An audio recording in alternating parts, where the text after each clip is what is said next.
I'm delighted to spend more time with Chuck Garcia at the Luxembourg School of Business, faculty member at Columbia University, best-selling author and founder of Climb Leadership International. His acclaimed books include A Climb to the Top and The Moment That Defines Your Life. This time we're going to dig into some of the concepts that led to The Moment That Defines Your Life. So tell me about the book and why you decided to write it. After the success of A Climb to the Top, and it was logical for me to have written that book based upon what I did for a living and what I came to Columbia University to teach engineers how to communicate. But it was interesting as my leadership roles in Bloomberg and BlackRock developed, and I was seeing a different competency on display that I didn't quite understand. And it was the capacity to manage under pressure, under great expectations, how people treated each other in adversity. And I was like, what is going on here? And it was through the years, and in the early 90s, I stumbled, although I wasn't looking for it at the time, on the seminal work of emotional intelligence for a book called Emotional Intelligence, Why EQ Matters More Than IQ. Is that the Daniel Goleman? That's a Goleman book, yeah. And I was like, well, what is this? And I picked it up and I started reading it. And I started to see myself in it. Like, wow, I do that, I don't do that. Wow, I know people that do that. I was like, what is this? And I'm reading this like, oh my God. As I grew into these leadership in a very visible position, I knew that if I embodied the behaviors of what he explained in the book, not quite knowing what that was, knowing I was a little bit like that, but this could be a learned behavior. How to breathe, how to stay calm, all of that. And it was from that as I was ascending in my career, and now very much people ascribe me as being the communicator, internally I thought of myself as something different. I'm an effective communicator, and I think if for no other reason why, because I've really learned to attune to myself. I've learned how to read a room. I've learned the things that don't appear on a transcript or a scorecard, but things that I feel when I walk into a room.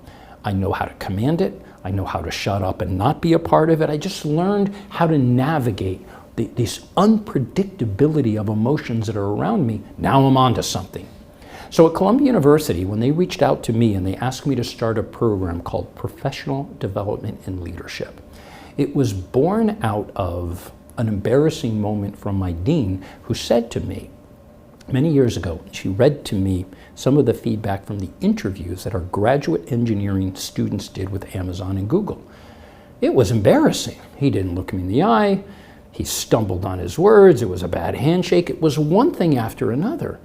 And I said, their intellect is not on display. The fact that they're at Columbia University stopped being a factor. They weren't looking to assess the engineering skills because they got a pass on that.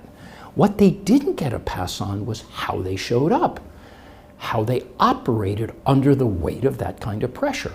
So I explained to my dean, in addition to teaching communication, I'm going to teach emotional intelligence. And it piqued her interest. She said, all right, tell me more about that. Oh my, and as I was explaining, she said, that's perfect. They need that. No one's ever told them that. So after I climbed to the top, as I was teaching emotional intelligence, in my Climb leadership practice, I was getting as many assignments in helping executives be emotionally more attuned as I was in public speaking. And it shocked me. But it was a factor of, we're in a very volatile world, and people were seeing the value that I had in helping them to identify and to measure their EQ and then figure out what to do about it. Because executives under the weight of pressure are very bad if they don't handle it well. So I knew after A Climb to the Top, that was one domain. My other domain that everyone associated to me was emotional intelligence. Cool, need to write a book. Didn't know exactly what it was going to be. And as I thought about the first thing, I'm going to make it the emotional companion to A Climb to the Top. This is communication, this is EQ. Now I've got my two domains in these brands. And I thought about, okay, how am I going to write this? It was pretty clear that I'm going to write this. I came late, Adam, to this philosophy called stoicism.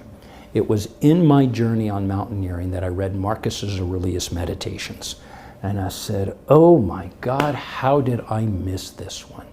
This was the most powerful man in the world, the Roman emperor, who wrote this book that no one believes he intended for anyone to write it. It was his diary at war for so many years, writing about this.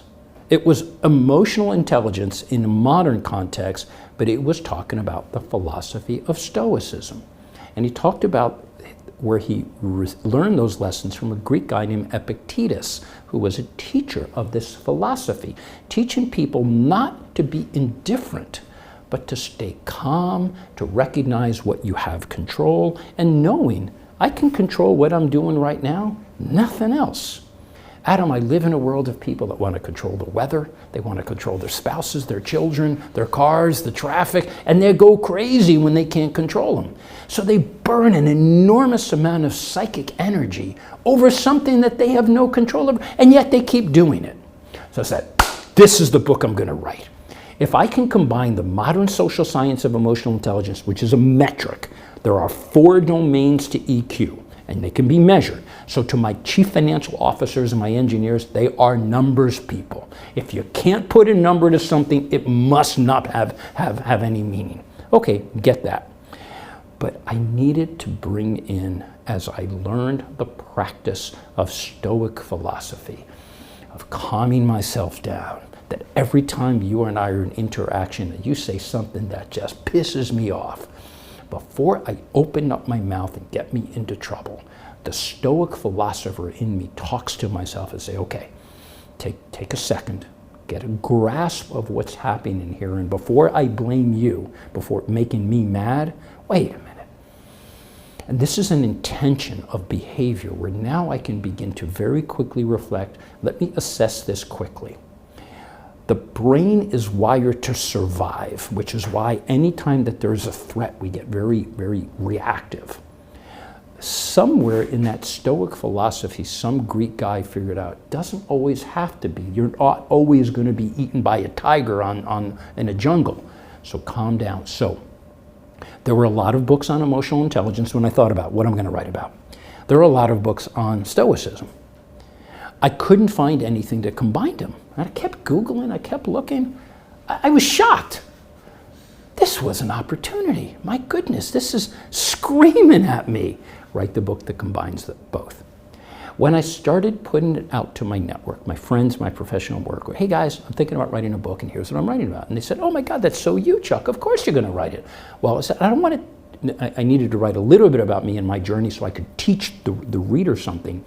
But they said, the more I started to examine when I let people know I was going to do, next thing you know, what was revealed is so many people were telling me about certain moments in their life where they either wish they had relied on Stoicism, they wish they had been more intelligent, more emotionally intelligent, or they were in situations where they relied on either one of them to get themselves out of a very adverse time. So I said, okay, I've got a model. So the moment that defines your life is a book of stories. It's a storytelling book, but all along the way I'm very conscious of teaching the reader. There's a modern social science called emotional intelligence. It may not be obvious to you, but it is measurable. You can learn it, you can improve it, you can develop it, and you can practice it every day. There is a philosophy called Stoicism. And I must admit, in college, I was so turned off to philosophy classes. The way they intellectualized it, it felt pretentious. And for 4 months, we were going to memorize things, put them on a test, but I didn't feel they were helping us to practice this thing that Marcus Aurelius was talking about in Meditations. So big disconnect. And so I dismissed it until in my mountaineering life, you got a lot of time to think about it. Who was I developing into myself? I was very much a product of both of these things. And not to say that the book is about me, it's not. But I knew that if an idiot like me can learn all this, I wasn't a great student, I was a good student, but all of that didn't matter. What mattered was being in tune with how I show up in the world, how I contribute to the world, how I interact with people, how they interact with me. I can't tell you, Adam, how valuable that was over the course of my career. I didn't have to show my smarts. And I'm an investment manager by trade. I'm not this. It's just I fashioned into this through just circumstance that led me for the passion that I had to teach it. So The Moment That Defines Your Life is a book that creates a blueprint for behavior that is based on the premise that if you are empathetic, which you can learn to be, if you are self-aware, if you are socially aware, understand how to read people. We're never going to get that all right, but there are ways to do it. And you combine that with the stoic behaviors. Calm down. I know you're upset, but before you blow up, take a moment. All those things that are causing you anxiety, most of the time to many people, it's because they're not in control. And if they just learn to let go, which is a hard thing to do, but what I find, there's a certain peace, an inner peace and a calm and tranquility that comes with this philosophy. And I said, oh my God, I am surrounded by people that need this. And by their own admission, they say, yeah, I do need this. I don't know where to go. So the book was intended to fill the gap in what I felt was, not in the literature and the body of work of these. I didn't think of it that broadly. I simply think I can help a lot of people. And I'm going to write this book. And when I do, and if the book is any good, and thank God the reviews on Amazon and Goodreads were all so positive, and it really validated that, okay, I got a good idea. To me, Adam, for career climbers, which is a climb to the top was meant to ascend your career, this is the same thing. It's learning the behaviors as you are trying to reach the top of your career mountain.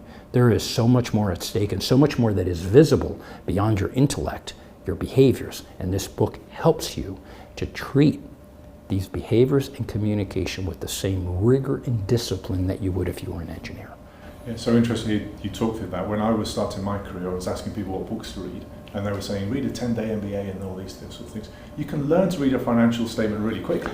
Yes. The book I tell people I wish I'd read early was The Chimp Paradox, which is about self-regulation. Indeed. Steve Peters. And to me, it's how to Win Friends and Influence People, Dale Carnegie, the best book I ever read. And learning that takes time. That's what you need to start at the start of your career, because that takes a lot of practice so that you can internalize and get better. So I have read How to Win Friends and Influence People 5 times in the last 30 years. I keep reading it. And every time, in each chapter, there's 30 chapters in that book, and it's the best book on human behavior I've ever read. I committed early in my career because I was so dumbfounded that I never learned any of this when I got to my first job before Bloomberg. It was people's behaviors I didn't understand. I had the formulas down. I knew all that.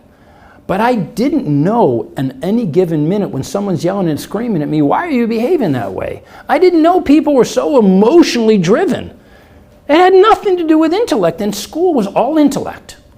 I think it's also more important nowadays as well, because social expectations of behavior in the office have got more rigorous than they were 20, 30 years ago. There's also something very nefarious that every time you and I speak, someone's got a phone and they're putting us on Instagram.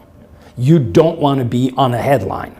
And it is so easy to capture that argument. So it's even more important now for the younger generation to learn these skills earlier, because the world isn't as forgiving as it was when we were growing up. I am dumbfounded in any school that doesn't put weight and heft into this part of their education. I think that's why I was put onto the planet, to be the advocate for the fact that college is good and valuable. I will never take it for granted. I'm so grateful for it, but I'm the first one to admit how much was missing.